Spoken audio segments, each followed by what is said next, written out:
So we're currently at Kinabalu National Park in Sabah, Borneo, and we spent the past few days going out at night and collecting data on nocturnal mammals. However, tonight, unfortunately, the weather hasn't quite been in our favour. Today we're staying the night in, and yeah, the weather here is pretty unpredictable.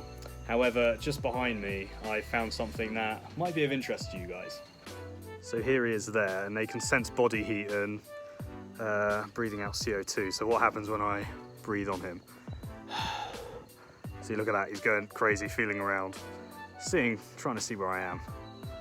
Ugh. We have the leech just in front of me. He was trapped in this mug now, but you can probably see him wandering around the outside, so it didn't really work very well.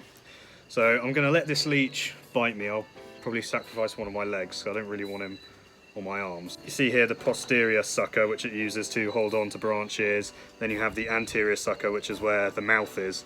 And on its mouth there's 3 very sharp teeth, which it uses to bite through the flesh. Yeah, there you go, you found it, buddy.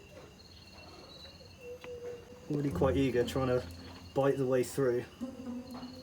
See, she's sort of cautiously feeling around. Oh yeah, I'm starting to feel the sting there. Yeah, no, I mean, I wouldn't say it hurts that much, but there's definitely a sting. While this one continues to tuck in, we'll just go into a bit about the science behind leeches and when they bite. So when they do bite, when they get through the flesh with their 3 teeth, they inject an anticoagulant. So an anticoagulant is a blood thinning agent, so that prevents my blood from clotting, and that makes it easier for the leech to drink it up. It is also an issue when you take the leech off, as leech bites can bleed for quite some time. I've had leech bites where they've still been bleeding the morning after. And in terms of itchiness, immediately after they bite you, it's not that itchy. However, I've had the itchiness more come in about a week after, and it can be pretty bad. And this is by far the biggest leech I've had so far.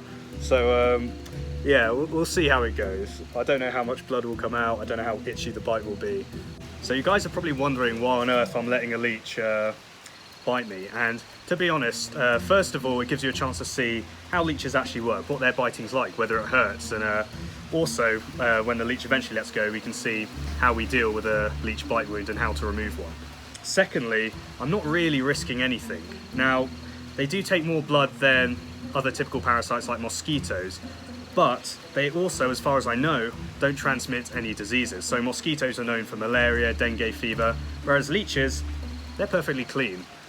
20-25 minutes, and yeah, she's still pretty swollen. She's definitely getting as much as she can. You can see that the little trail mark of liquid coming out of the leech's posterior sucker. So the leech is actually peeing.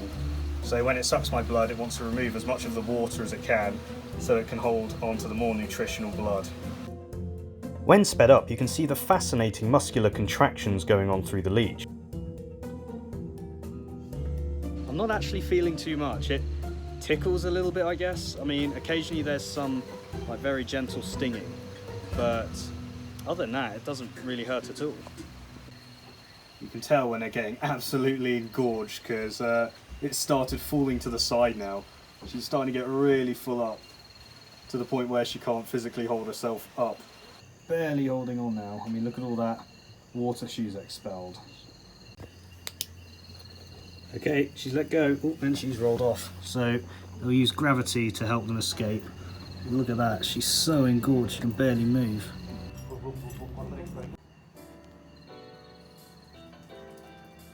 You can see it's already starting to bleed quite a lot, so that's the anticoagulant in action, and yeah, it's going to take a while to pump all of that out. So being bitten by a leech is not something that should be sought after. However, if it does happen to you, it's not the end of the world. But the important thing is make sure it's disinfected and the wound is clean to prevent infection.